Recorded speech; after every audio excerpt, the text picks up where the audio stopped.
Hi again, everyone. Attorney Tremaine Hemmons here, and I'm here with another Tips with Attorney Trem on Fridays. So, today we're going to discuss something really simple, or it may seem simple, but it could cause a lot of issues in your immigration case, right? So, you need to make sure that USCIS and the Immigration Court has the proper address for your case, okay?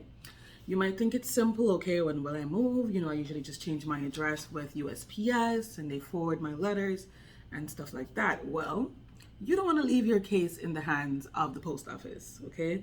I don't even want to leave my packages in the hands of the post office sometimes, just to be clear. In order to ensure that you are receiving every notice, every letter, every immigration document from the service, you need to make sure they have the proper address to mail you your things. What are the repercussions of this? Well, if for instance, USCIS sends you what's called a request for evidence, right? We all call it RFEs as a term of art.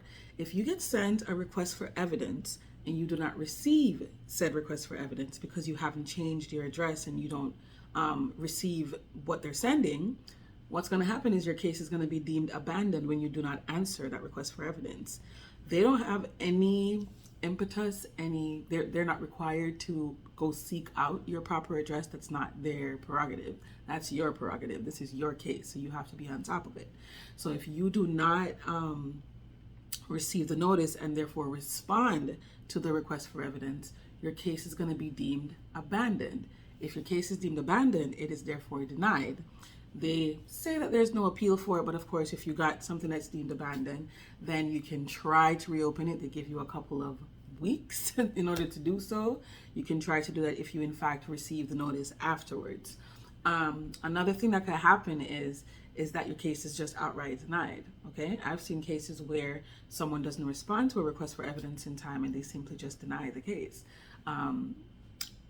Another repercussion that is a little more steep. There are cases where your case gets denied and then you are referred to immigration court. If, for instance, you get sent a very detailed request for evidence that was pretty much assuming or red flags went off for them that you are, committing marriage fraud or something like that, and you didn't respond to the request for evidence, you might be placed in immigration court. You may be placed in immigration court for other reasons, of course, but in the event you are placed in immigration court, now the immigration court only has the address you gave to USCIS, which is your old address. So now you're in immigration court and they are now sending you notices to that old address as well. This is a huge problem that I have seen too many times.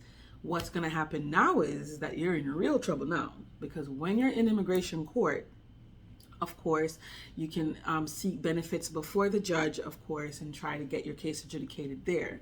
But again, if you haven't changed your address, your chances are you're not even going to know you're in immigration court.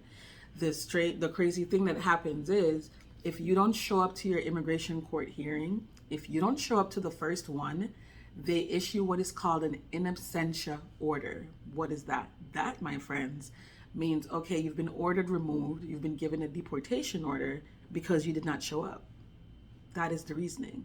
That is something that's written into the law. So you have to be mindful of that.